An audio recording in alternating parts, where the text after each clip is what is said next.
再来看海军海虎唱水男三阿兵哥落落去海里咯，阁还未找到人。海军嘛还原事发的过程，是因为救难浮标的看板落落去，头一批有4个人去处理，有3个人落落去海里咯。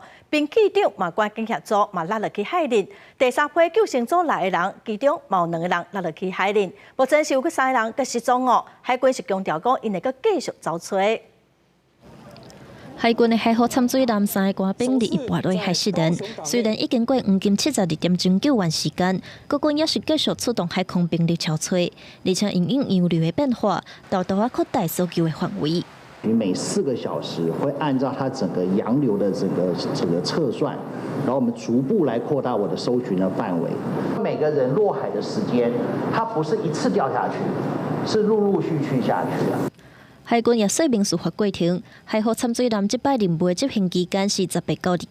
伫伊执行任务时，参水男人员发现船尾有杂音，所以浮起伫海面。第1批4人出去处理救难浮标看板落落去的问题，有3个人跋落海，2个到单游员失联，然后并起长去协助处理也跋落海，有互人救起来。第3批是救生组6人，其中4个人伫搜救的过程当中受伤，另外1人落落海互人救起来，也阁有1人跋落海失联。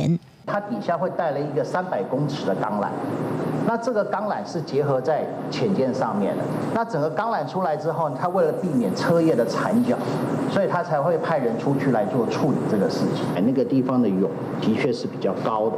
海军表示，救难浮标看板伫1997年时也捌发生落去的问题，官兵之间感情真好，亲像兄弟啊。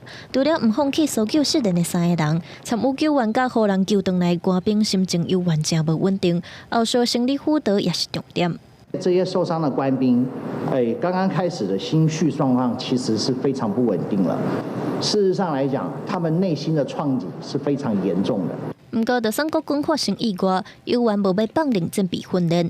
陆军第6军团汉在伫观光景点，也就是桃园的观音海堡实施4五出枪，提供一部枪实弹射击训练，显示国军反登陆作战严正区域，无过限制伫国军以前的操演区域。